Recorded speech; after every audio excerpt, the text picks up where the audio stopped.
Amados hermanos, la semana pasada estuvimos hablando acerca del Salmo 91 y estábamos viendo lo que era la bendición de tener el cuidado de Dios sobre nuestras vidas.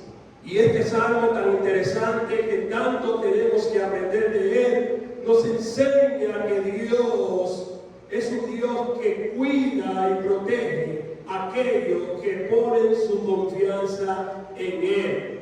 El que habita el abrigo de Dios, el que pone a Dios como su habitación, como su lugar de refugio, como decíamos la semana pasada, goza del privilegio de tener la bendición de que el cuidado de Dios está sobre él y sobre los suyos.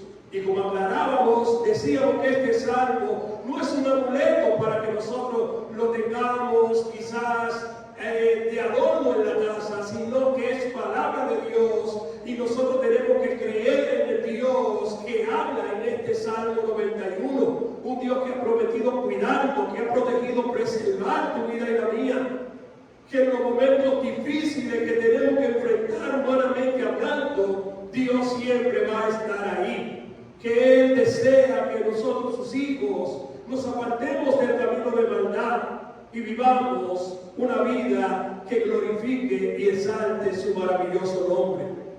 Este domingo pretendemos iniciar un tema llamado, o valga la redundancia, un llamado a la santidad. Un llamado a la santidad. Basado en el libro de la primera carta del apóstol Pablo a la iglesia de Tesalónica, específicamente en el capítulo 4, versículo clave para esta predicación o las predicaciones que veremos con relación a este llamado a la santidad. El versículo 3 que dice de la manera siguiente, y quiero que lo escuchen y lo retengamos en nuestra mente. Y si hay algo que quiero que salga de nuestra cabeza, salir de aquí, es lo que dice este versículo 3, que la voluntad de Dios es vuestra santificación. Repitan conmigo, versículo 3, pues la voluntad, ¿cuál es la voluntad de Dios, iglesia? Dios quiere que el pueblo de Él, que sus hijos, decidamos santificarlo para la gloria del Señor. No es un capricho humano lo que está hablando el apóstol Pablo en la iglesia de Tesalónica. Pablo lo que está comunicando en este versículo, que en el plan de Dios, en el deseo agradable de Dios, en la voluntad perfecta de Dios, tanto para la iglesia de Tesalónica que recibió esta carta de primera mano, como para la iglesia de este siglo, dígase nosotros, que hoy escuchamos la palabra de Dios, la voluntad del Señor para tu vida y la mía es que tú y yo decidamos santificarnos. Hermanos, y vuelvo y te lo repito, si hay algo que yo quiero que salga en tu cabeza en el día de hoy, es que Dios quiere que nosotros tomemos el camino de la santificación. Ya está bueno de seguir viviendo para satisfacernos a nosotros mismos. Ya está bueno de seguir dándole rienda suelta al pecado para que siga hallando cabida en nuestros corazones. Dios requiere que su pueblo, a quienes Él ha lavado con su sangre preciosa, como inicia el versículo 1, por lo demás, hermanos, os rogamos, dice el apóstol Pablo, le exhortamos en el Señor Jesús. Es el ruego, es la exhortación de un hombre de Dios hacia una iglesia que había aceptado la palabra de Dios como lo que era. Palabra que venía de Dios y no de hombre. Algo que está dañando al pueblo de Dios en este tiempo es que hemos apartado la palabra de Dios del púlpito. Estamos escuchando otras voces en vez de escuchar la voz de Dios. Y todo creyente que quiere escuchar a Dios, de la única manera que lo podrá escuchar y podrá percibir su mensaje es tomando estos 66 libros y ponerla a disposición de su corazón, de aplicarlo a nuestras vidas. Pablo dice: yo les exhorto, les ruego, mis amados hermanos, que de la manera que ustedes aprendieron de nosotros cómo conviene conducirnos y agradar a Dios, así abundéis más y más. El apóstol Pablo se había puesto como ejemplo para estos creyentes. Él le decía: de lo que yo le he enseñado, lo que ustedes han aprendido de mí, yo quiero que ustedes lo pongan en práctica y abunden en eso más y más. ¿En qué tenía que abundar esta iglesia? En el conocimiento de Dios, en la búsqueda de Dios, en el apartarse del pecado y entender que la vida que tú y yo como creyentes ahora tenemos no es una vida para agradarnos a nosotros, es una vida que requiere y tiene un solo propósito, que es agradar a Dios a través de nuestro diario vivir. La iglesia de Tesalónica tenía un significado muy especial para el apóstol Pablo.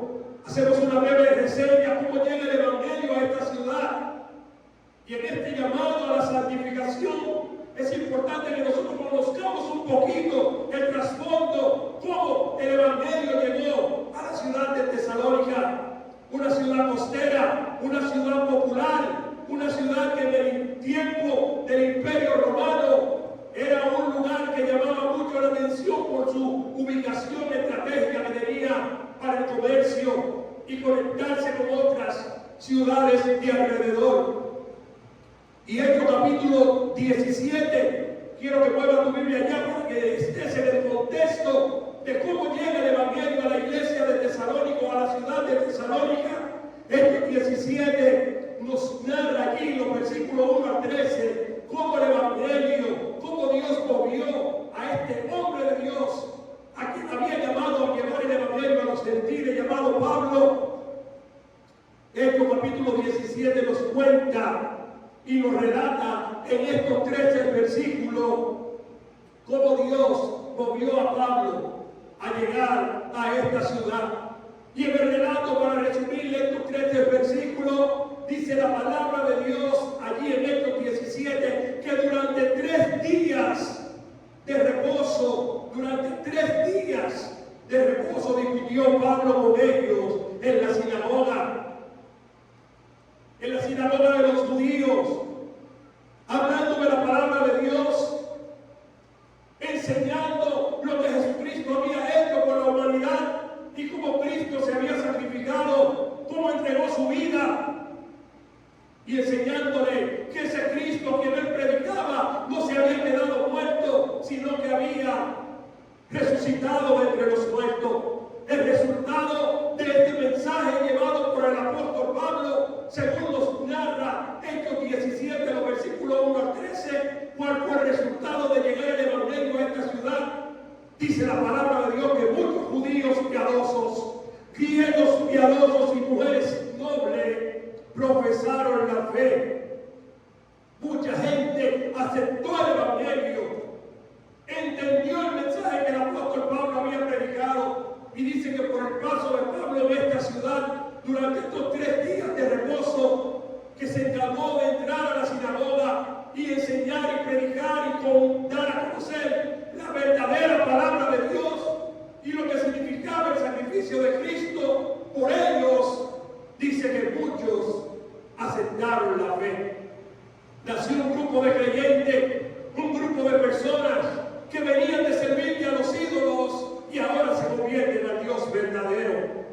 Esto provocó, según nos narra Hechos capítulo 17, que se levantaran algunos en contra del ministerio de Pablo, que se opusieran al mensaje que Pablo estaba predicando. A muchos no les gustó que la gente comenzara a profesar su fe por el Señor. Por eso te invito que con tranquilidad lea estos 17 versículos de Hechos capítulo 17, donde narra cómo el evangelio llega a la ciudad de Tesalónica. Este celo hace que Pablo tenga que salir de la ciudad, pero antes de salir dejó allí a un grupo de hombres y mujeres que profesaron su fe por el Señor. Pero no fue un mero creer, sino que esta gente creyeron de verdad, aceptaron el evangelio de Jesucristo como palabra de Dios, que es en verdad, y que nosotros también tenemos que demostrar que lo que Cristo ha hecho con nosotros como iglesia del Señor en este siglo,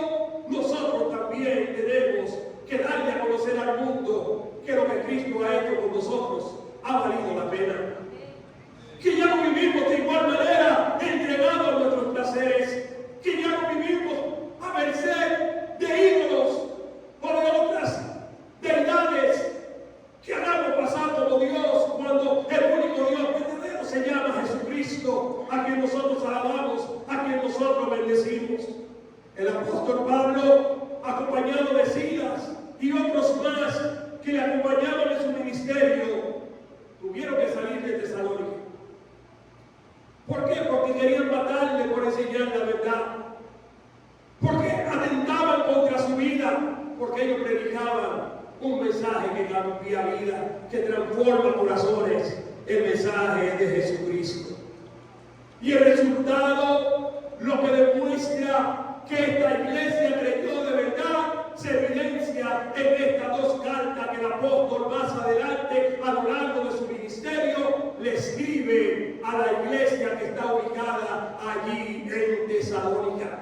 Es como si fuera en estos tiempos, digamos, que uno de nosotros, Dios le llama a servir en otro lugar y quiere enviar una carta a los hermanos que dejó en el municipio Consuelo, y esa carta se para como se paró Esther esta mañana y la lee, dando gracias a Dios por lo que la hermana Dania agradece a la congregación por sus oraciones, por el cuidado, por el mostrarse hermano con ella.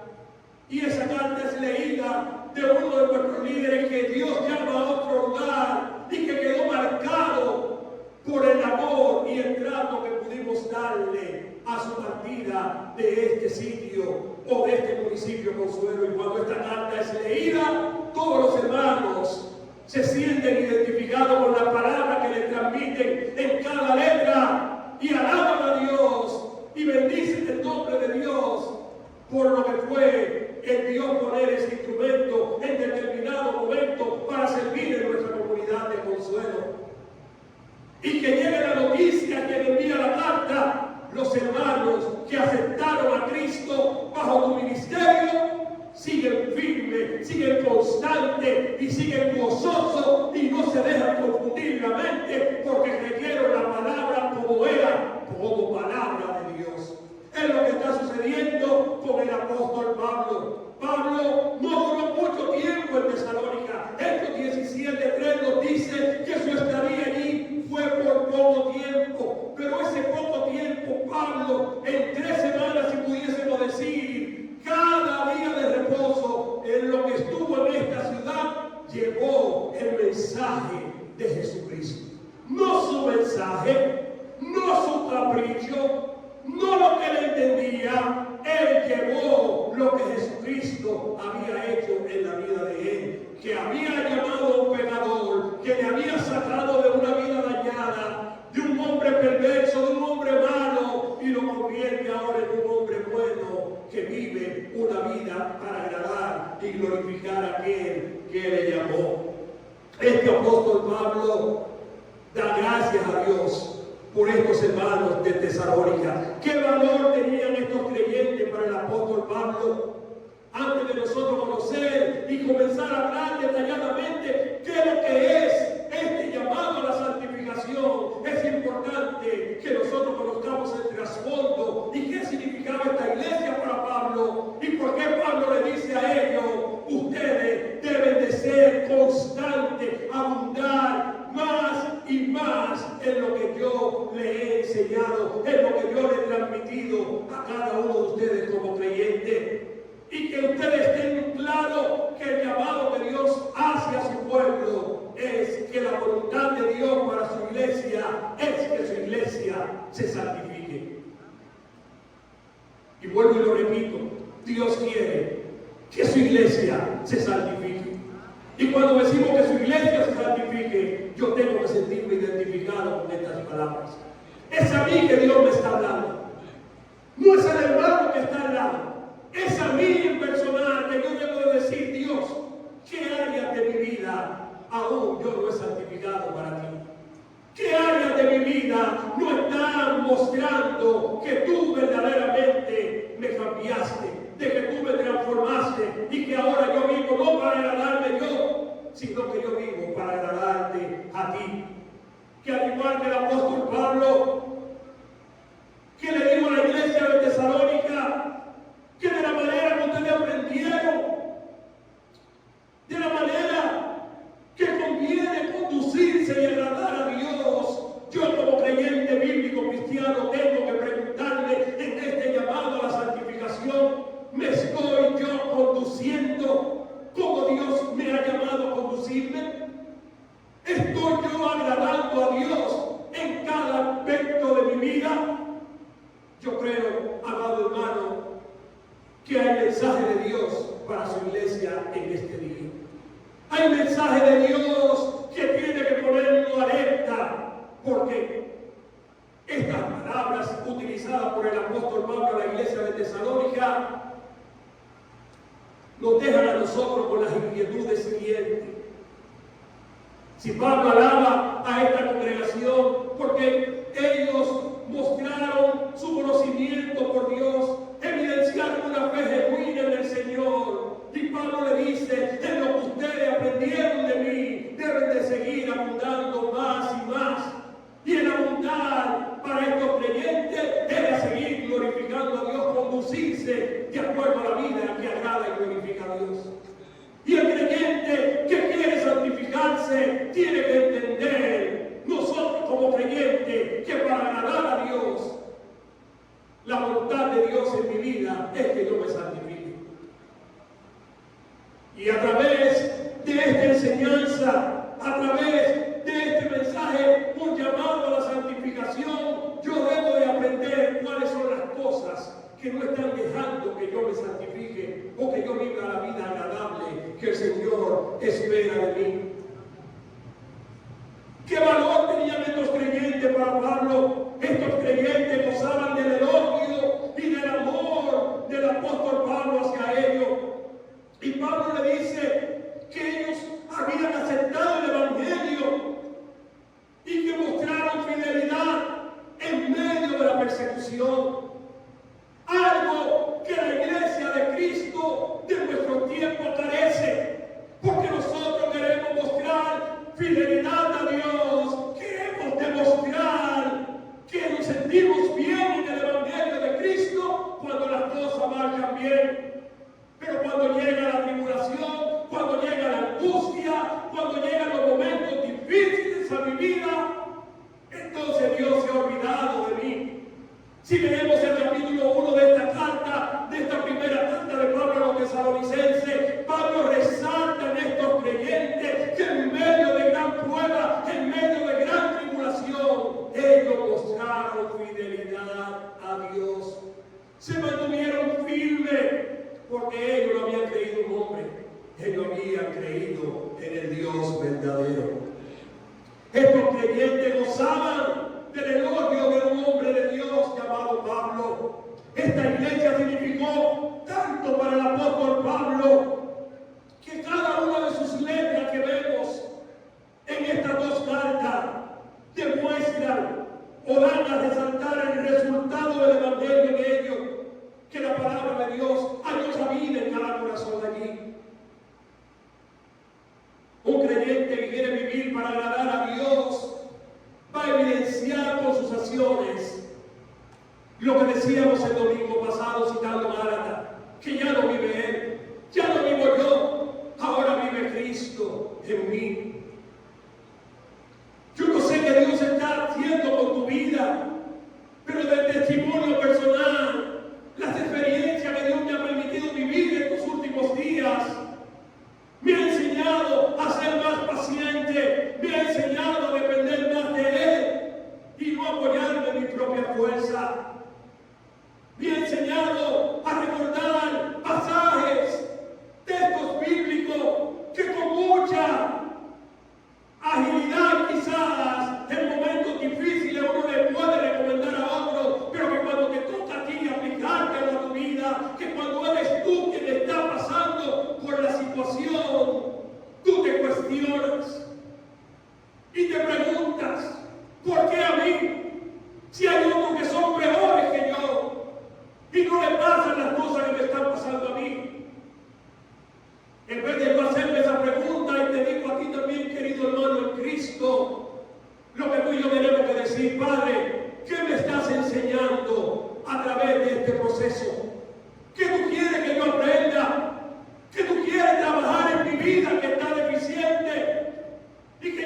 necesito respaldarme, apoyarme en ti, poner mi confianza en ti y verte como ese Dios que ha prometido abrigarme, abrazarme, socorrerme y nunca dejarme solo en los momentos de dificultad. El apóstol Pablo alaba a estos creyentes y Pablo da gloria a Dios por cada uno de ellos. Pablo se gloriaba en esto, en el fruto y en el cambio que Dios había operado en esta gente. Lo que hemos leído el testimonio del apóstol Pablo, vemos que Pablo en su testimonio, cuando da a conocer su currículo, las virtudes que humanamente tenía, cuando escuchamos el testimonio de él, tanto en Corintio como en la carta de Timoteo, cuando Pablo habla de su vida, Pablo dice, ciertamente, aquellas cosas que para mí eran ganancia, el tener un título, el tener un nombre, un alto valor ante la sociedad, todas esas cosas que para mí tenían gran significado antes de conocer a Cristo, cuando me convertí a Cristo, yo la estimo como basura. Porque lo más grande, lo más hermoso que puede pasar en la vida de un ser humano es tener un conocimiento genuino acerca de quién es su Dios, servir a su Dios y obedecer a su Dios y vivir una vida que agrade y glorifique al Señor. Y Pablo se propuso eso en su vida. Y Pablo da gracias a Dios y dice a estos creyentes, cuando ya había dicho que su currículo personal para él era basura, es cierto. Ahora Pablo en esta carta que le escribe a estos creyentes le dice, ustedes son mi gloria. Si hay algo en lo que yo me puedo gloriar, es en el fruto de lo que Dios ha hecho en cada uno de ustedes como hijos de Dios. Pueden hablar tus líderes, tus pastores de tu congregación, de que verdaderamente tú eres un creyente que te preocupa por tener una vida que agrada y glorifique a Dios. Mira que decía Pablo de estos creyentes, mira el versículo 3, versículo 6, versículo 8, dice la palabra de Dios.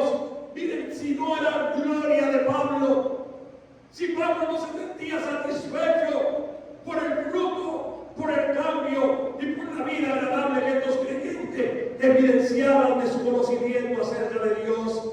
Y Pablo dice, versículo 3, acordándome sin cesar, Filipenses 1:3, acordándome sin cesar del Dios y Padre nuestro, de la obra de vuestra fe, dice Pablo hacia estos creyentes, del trabajo de vuestro amor y de vuestra constancia en la esperanza en nuestro Señor Jesucristo. Pablo alababa la fe, el trabajo, el amor y la constancia y la esperanza que tenían estos creyentes en su Señor Jesucristo. Y sigue diciendo, y vosotros vinisteis a ser imitadores de nosotros, dice el apóstol Pablo. Y no solamente de nosotros como sus líderes, sino del Señor. Recibiendo, mira cómo ellos recibieron la palabra de Dios, recibiendo la palabra de Dios en medio de gran tribulación, con gozo en el Espíritu Santo, de tal manera que habían sido ejemplo a todos los creyentes de Macedonia y Acaya que han creído por el fruto de ustedes, le está diciendo Pablo, tanto en Acaya como en Macedonia, el Evangelio tiene veracidad porque ustedes han evidenciado que Cristo verdaderamente está en sus corazones.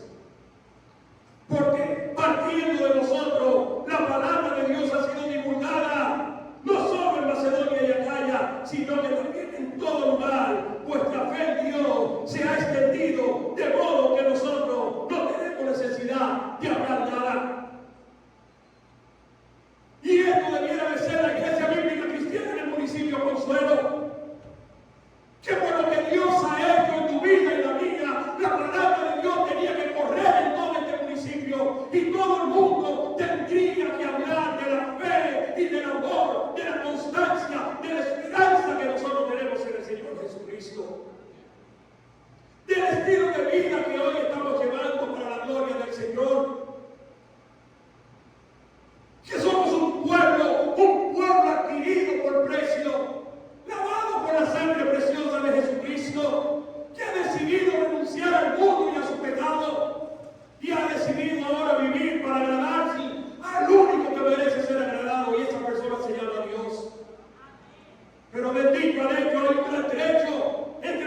iglesia como un pie en la iglesia y un pie en el mundo.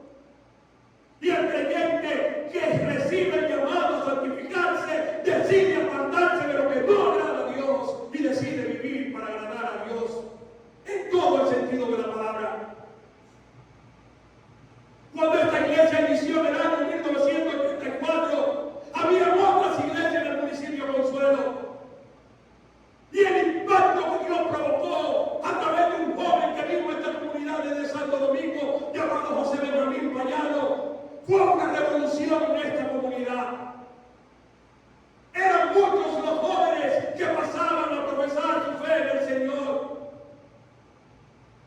Hoy la evidencia es que muchos de esos que aceptaron al Señor siguen firmes y constantes en la obra de Dios. Pero tristemente muchos que no fueron cimentados, que nunca tomaron en serio este camino de Dios, hoy no están entre nosotros.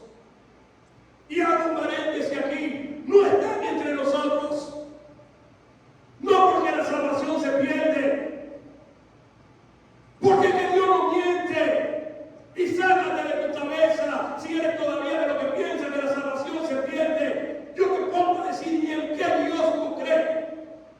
Porque el Dios a quien yo le sirvo es un Dios que dice en su palabra lo siguiente: y yo les doy vida eterna, Juan capítulo 10, y nadie lo puede arrebatar de mis manos. Hermano, cuando usted y yo nos convertimos, ya dejamos de pertenecernos a nosotros y ahora le pertenecemos a Dios. Juan 5:24 dice: de cierto te digo, que el que oye mi palabra y cree en ese mensaje, que no es de hombre, que es el mensaje de Dios, tiene vida eterna. Y la palabra vida eterna significa vida para siempre. Algo que no se acaba, algo que no es limitado, es eterno, así como nuestro Dios es eterno.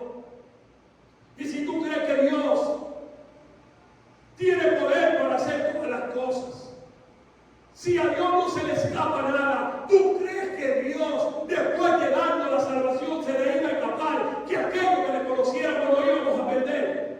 Entonces Dios estuviese loco, y Dios no está loco. Él te ha dado vida eterna.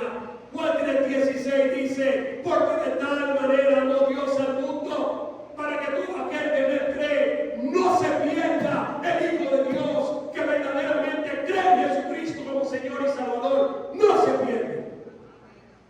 Y usted tiene que creerlo, porque no lo digo yo, lo dice la palabra de Dios. El mismo Juan que escribe Juan 3:16 dice en su primera carta: salieron de nosotros porque no eran de nosotros. El que se va de la iglesia, el que vuelve al mundo y se queda en el mundo, porque el cristiano sí puede cambiar, el cristiano sí puede retroceder en el camino, pero no se queda atrás, sino que vuelve y reconcilia su vida con Dios, si es un hijo de Dios. Porque ya no se siente cómodo en el mundo, se siente inquieto.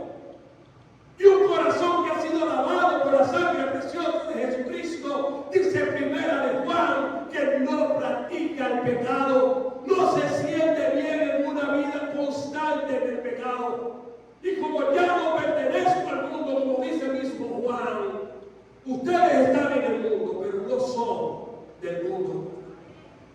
Y yo tengo que grabarme esto en mi mente. Yo tengo que creerlo. Yo tengo que vivirlo. Si verdaderamente yo creo en Dios. Esta iglesia, Pablo dice: ustedes recibieron la palabra de Dios en medio de gran tribulación. Hermano, la época que esta gente se convirtió no es la época que tú y yo vivimos ahora, que venga a la iglesia cuando se me dé el deseo.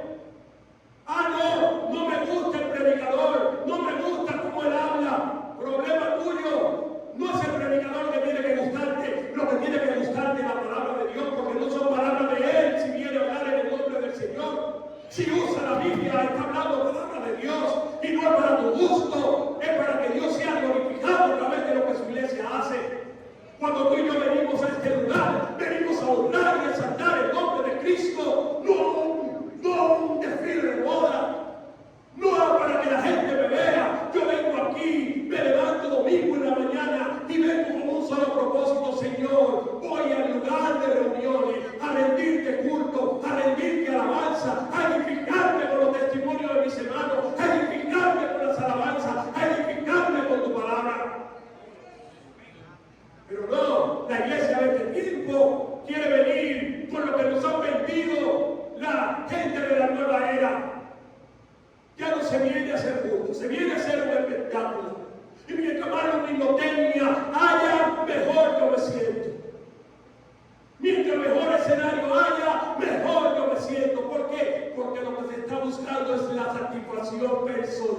la satisfacción humana y hemos sacado a Dios del culto y estamos nosotros rindiendo los cultos.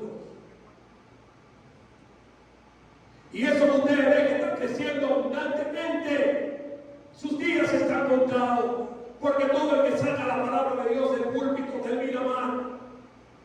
No le puede ir bien, porque el púlpito es para hablar de Dios. Es para hablar palabra de Dios y no palabra de hombre. Y Pablo dice a estos creyentes: ustedes recibieron la palabra de Dios. Y la recibieron también. Y creyeron en ella de verdad. Que han sido testimonio para toda Acaya, para toda Macedonia. La gente habla de que esa iglesia es una iglesia que le sirve a Dios. Y retomo lo que decía al principio: todo el mundo hablaba de la iglesia bíblica cristiana. No pusieron todos los nombres sabidos y por haber, la de los muchachitos cuando arrancaron. Después lo pusieron los jevitos. Ahora hay viejo, feíto y todo el mundito. Pero somos iglesia de Dios y estamos acá porque Dios fue quien nos puso en esta comunidad. Y no es para vanagloriarnos. Las iglesias aquí no sabían lo que era salir a la calle y evangelizar y divulgar el mensaje del evangelio. Nosotros transformamos, diseñamos, enseñamos a Consuelo que el pueblo de Dios no era para estar encerrado en cuatro paredes. Y el evangelio era predicado en todos los rincones de nuestra comunidad, en todos los barrios. No hubo un barrio que se quedara sin nosotros llevar el mensaje del evangelio. En las escuelas, este que está aquí fue quien comenzó junto con un joven llamado Cristian Rodolfo. Iniciamos a predicar el evangelio en el Liceo Sorana Nolan y también en el Liceo Manuel de Jesús Peña y Reynoso. La nueva generación quizá no sabe qué fue eso, pero ese era el liceo que funcionaba acá y era en la noche. Los más viejitos saben de qué es eso. Pero comenzamos a predicar el evangelio de Cristo en escuelas que eran guiadas y dirigidas por la monda, donde no te permitían. Y recuerdo que no había una semana que a Cuti y a mí no lo llevaran a la dirección, porque comenzaron a quejarse los católicos diciendo: ellos no están cogiendo clase solamente por estar predicando el evangelio.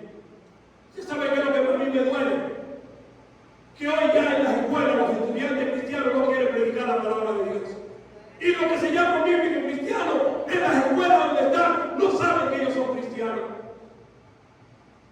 Nosotros le pedíamos ahora a los profesores, y los profesores con gusto lo decían: está bien, prediquen la palabra de Dios. Y como le dije yo a mi punto, director Andy, cuando dirigía el Sorana Nolan, le dije, cuando lo llevaron a la dirección, y me tomo la libertad de decirlo porque hoy es un gran amigo, mi amigo Crescencio. Recuerdo que cuando me llevaron a la dirección por vía Crescencio en Marta Matos, y lo puedo decir con toda libertad aquí, la queja fue: esta gente está enseñando lo que nosotros no creemos y están dejando de coger clases para predicar la palabra de Dios. Y yo le dije a alguien: haga lo que usted entienda que debe de hacer con nosotros. Y alguien me dice: bueno, ellos están pidiendo, ellos dos están pidiendo que ustedes no prediquen más la palabra de Dios. Y yo le dije: nosotros no vamos a dejar de predicar la palabra de Dios. No, ellos están diciendo como sus maestros que sus notas están más bajitas. Yo le dije: vaya y busque los récords. No sé si todavía usan récords en las escuelas, donde ponen la nota de los muchachos y donde se podía verificar. Yo le dije: vaya y comparen las notas de nosotros. Si están por debajo de los demás que están cogiendo su clase todos los días, usted puede votarlo del liceo. Y cuando llegaban a los registros, tenían que bajar la cabeza. ¿Era porque nosotros éramos los más sabios? No, era la gracia de Dios sobre nosotros. Y por obediencia al director nos dijo: dejen de predicar en el horario de clase. Y nosotros le dijimos: está bien, lo vamos a hacer. Y usted sabe lo que hicimos, Puti y yo. Comenzamos a hacer culto en el patio, en el horario del recreo. Y muchos de los que están aquí pueden confirmar eso. Porque hay muchos de los que fueron alcanzados por el mensaje del evangelio y participaron en esos cultos. Hoy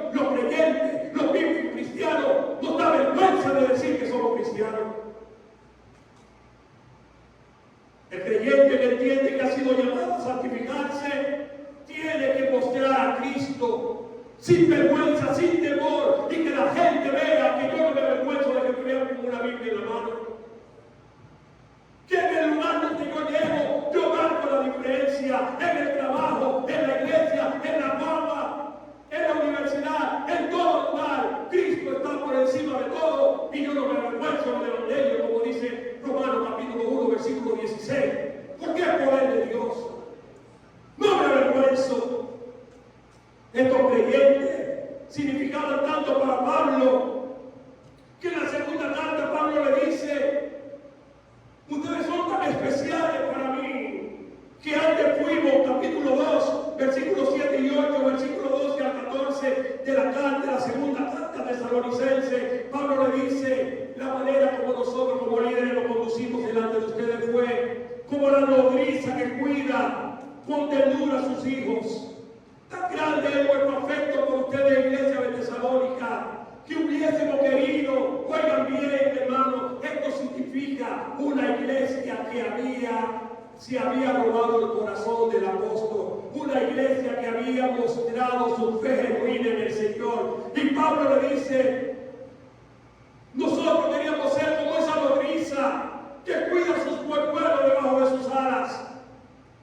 Hubiésemos querido entregarle no solo el evangelio de Dios, dice Pablo, sino también mi propia vida, porque ustedes se la han ganado, iglesia de Tesalónica, pues habían haber llegado a sernos muy queridos, y nos encargábamos de que anduviésemos como es digno, que os llamó a su reino y gloria, por lo cual también nosotros sin cesar damos gracias a Dios, de que cuando recibieron la palabra de Dios, cuando ustedes escucharon el mensaje de Dios de nosotros, la recibieron no como palabra de hombre, ojo con esto, sino que la recibieron como palabra de Dios.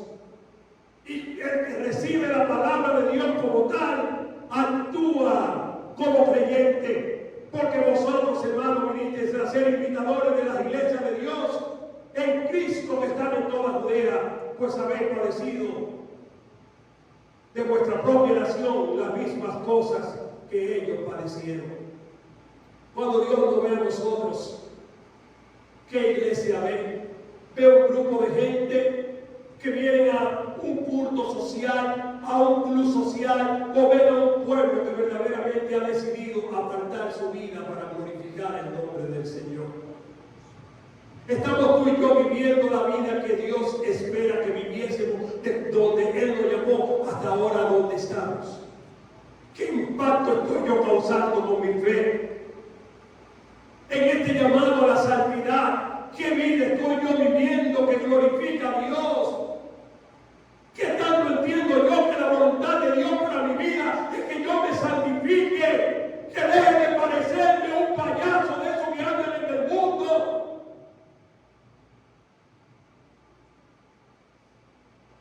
Es que el cristiano tiene que parecerse a Cristo.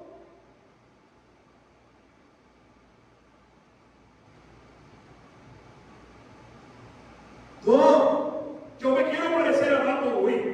Yo me quiero parecer a fulanito de tal, yo me quiero parecer al perencejo, al predicador X. Es que Dios no te ha llamado a eso, Dios te ha llamado, dice Pablo, a que seamos imitadores de Cristo. Y yo no te estoy diciendo que como joven no te dé una recortada que a ti te guste. Si tienes moño, déjatelo hasta que te llegue a las rodillas si tú quieres, si es lo que te gusta. Pero que cuando la gente te vea con ese pelaje, pueda identificar que con todo el pelo no hay un joven más sano, más puro, más íntegro y más obediente a Dios que tú. Pero la contradicción está que queremos parecernos a los bacanos del mundo, a los jevitos que el mundo llama jevitos, pero no tenemos fondo de la palabra de Dios. Una juventud vacía, una juventud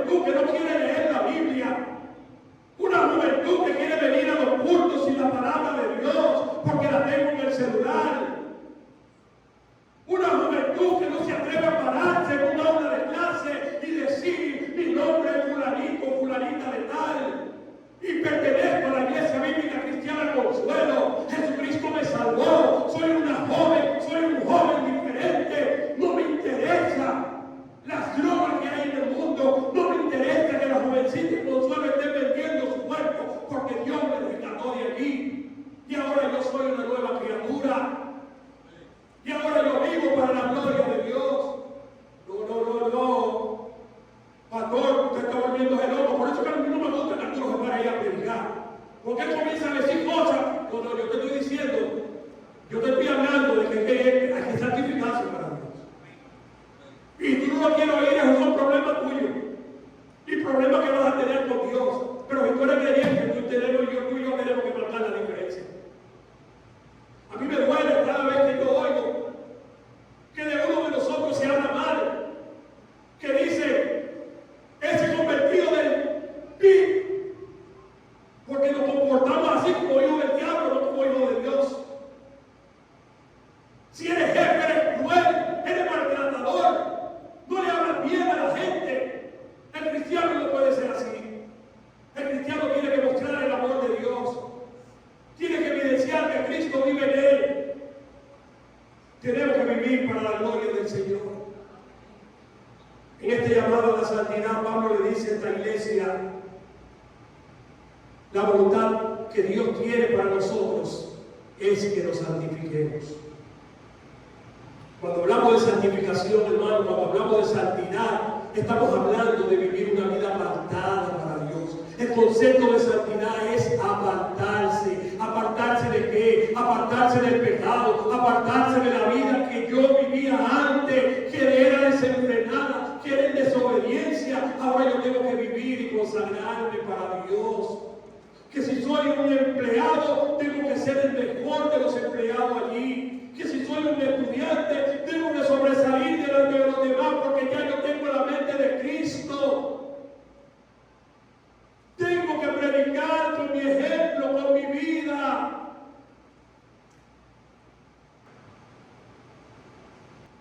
Y este llamado a la santidad no es solo porque yo se lo quiero predicar a ustedes, es que Dios nos está llamando a todos nosotros de manera colectiva, que tenemos que cambiar, hermanos, tenemos que cambiar, dar un giro en nuestra vida, tenemos que dejar de agradarnos a nosotros mismos y comenzar a agradar a Dios, porque la voluntad de Dios es que yo me santifique. Y cuando yo hablo de santificación, estamos diciendo que hablar de santificación es hablar de santidad, es hablar de una vida apartada.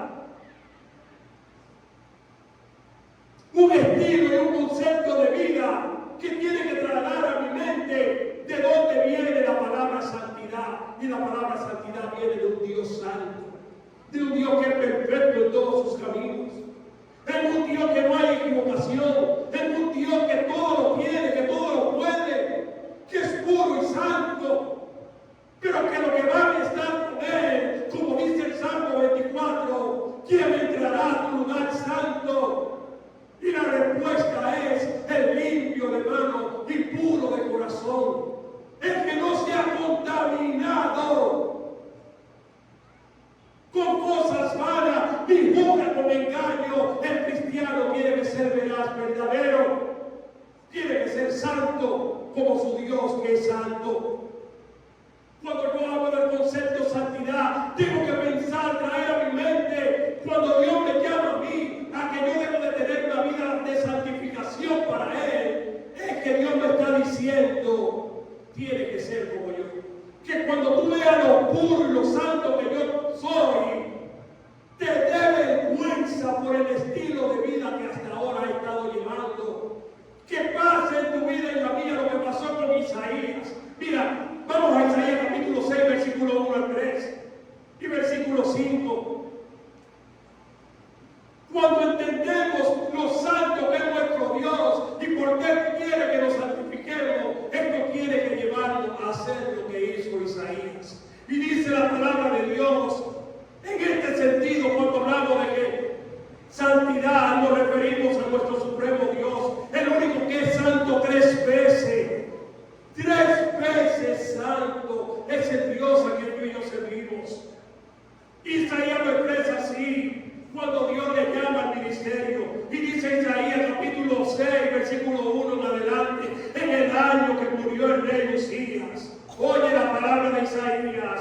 Vi yo al Señor sentado sobre un trono alto y sublime, porque Dios mora en las alturas y Él está en lo más sublime. Y su falda llenaba el templo, y por por encima habían serafines. Cada uno tenía 6 alas, con 2 cubrían sus rostros, con 2 cubrían sus pies, con 2 volaban, y el uno al otro. Oye, iglesia, lo que decía: Santo, Santo, Santo, Jehová Dios de los ejércitos, toda la tierra, Padre, está llena de tu gloria. Esto fue tan impactante para Isaías, el conocer a alguien que es 3 veces santo, que no le salió nada más que decir: ¡ay de mí, que soy muerto! Porque siendo hombre de inmundo de labios y habitando en medio de un pueblo que tiene labios inmundos, han visto mis ojos al Rey Jehová de los ejércitos. Así tiene que pasar contigo y conmigo aquí en Consuelo.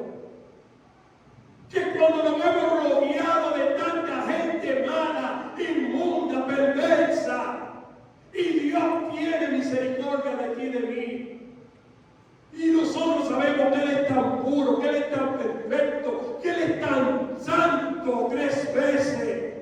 Y yo me miro en el espejo y digo: yo no merezco, Padre, que tú seas tan bueno conmigo. Yo no merezco tanto amor, pero gracias porque me salvaste. Y yo tengo que decirle de rodillas: miserable de mí, ten misericordia de mí y cámbiame. Permíteme ser como tú quieres que yo sea, que tú quieres que yo logre con mi vida. Y la voluntad de Dios, iglesia, es que tú y yo seamos santos como Él es. El versículo 3 de esta carta de Tesalónica dice: hermanos, porque la voluntad de Dios es vuestra santificación.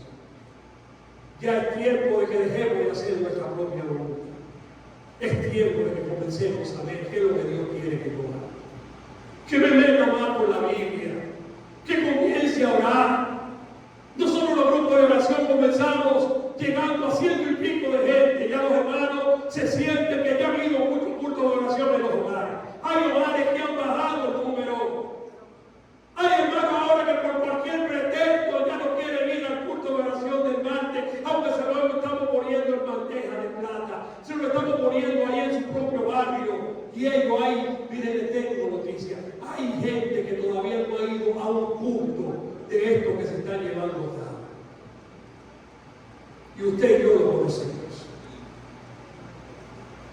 Y esto tiene que darnos vergüenza, porque nosotros queremos que Dios nos resuelva la vida, que Dios nos ayude.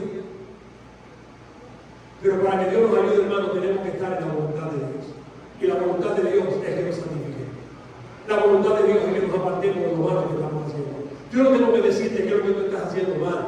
Tú no tienes que decirme a mí qué es lo que yo estoy haciendo mal. Pero yo sí quiero decirte que Dios nos está ya enfrentando con su palabra para que nosotros nos apartemos de lo que no agrada en su nombre. Y tú y yo lo conocemos por nombre, con punto y coma. Y Dios quiere que, al igual que Isaías, cuando nosotros reconocemos lo puro y santo que Él es, nos apartemos de todo lo que estamos haciendo que no es puro y santo. ¿Cuáles son esas cosas? Tú y yo las conocemos.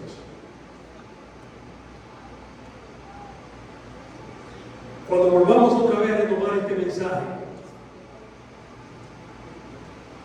vamos a ver cuáles son las cosas que Dios quiere que tomemos en cuenta para que nos santifiquemos.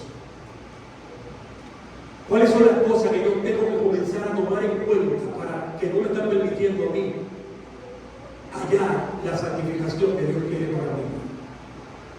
Quiero que nos vayamos en la cabeza pensando en esta iglesia de Tesalónica. Pablo la alababa porque era una iglesia que mostró fruto de cambio de vida. Era una iglesia que mostró amor a Dios, que recibió la palabra de Dios como lo que era, como palabra de Dios y no palabra de hombre. Hermano, vamos a hacerle caso a la palabra de Dios porque ella tiene la verdad para nosotros. Vamos a santificarnos delante del Señor. Y para comenzar a santificarnos se comienza orando y se comienza leyendo la Biblia. Porque el único libro que me va a mostrar las instrucciones y las cosas que yo debo de tomar en cuenta para cambiar un trasfondo dañado es la verdad que viene de parte de Dios y no la verdad de que hasta ahora yo he creído y que yo me justifico mis acciones para yo seguir haciendo lo que a mí se me ve en gana. Yo tengo que dejar que la palabra de Dios trabaje en mi vida, tengo que comenzar a orar más, tengo que comenzar a meterme más con Dios y entender lo que dice Tesalonicenses 1:3, que la voluntad de Dios para mí es que yo me santifique. ¿De qué me tengo que santificar? ¿De qué me tengo que apartar? Piensa, analicemos que esta semana nos sirva para ello. Y cuando no me toca la semana próxima compartir la palabra de Dios, pero cuando vuelva otra vez a compartirla, estaremos viendo y estaremos continuando este mensaje. Que Dios nos ayude y que de verdad volvamos a Dios, porque Dios quiere que su pueblo se santifique. Esta iglesia pudiera estar reinventando, no de gente, sino de corazones transformados, que con su entero tenga que decir, wow, qué iglesia que vive para Dios. Pero están hablando mal de nosotros, porque muchos de nosotros no estamos dando testimonio de que Cristo vive en nosotros. Hay que cambiar, hay que volver a la cruz, hay que arrepentirse, hay que santificarse. Y Pablo dice, uno de los versículos que continúan, que van en este mensaje, es Romanos 12:2. Romanos 12:1 y 2. Así que no os ruego, por la misericordia de Dios, que presente vuestro cuerpo en sacrificio vivo. Y el que decide sacrificarse para Dios se santifica. Lo primero que dice Pablo es santo, agradable a Dios. ¿Estamos agradando a Dios con lo que estamos haciendo? Si lo estamos haciendo, gloria a su nombre. Pero si no lo estamos haciendo, estamos a tiempo de volver y arreglar con el Señor. Inclinemos nuestro rostro y démosle gracias a Dios.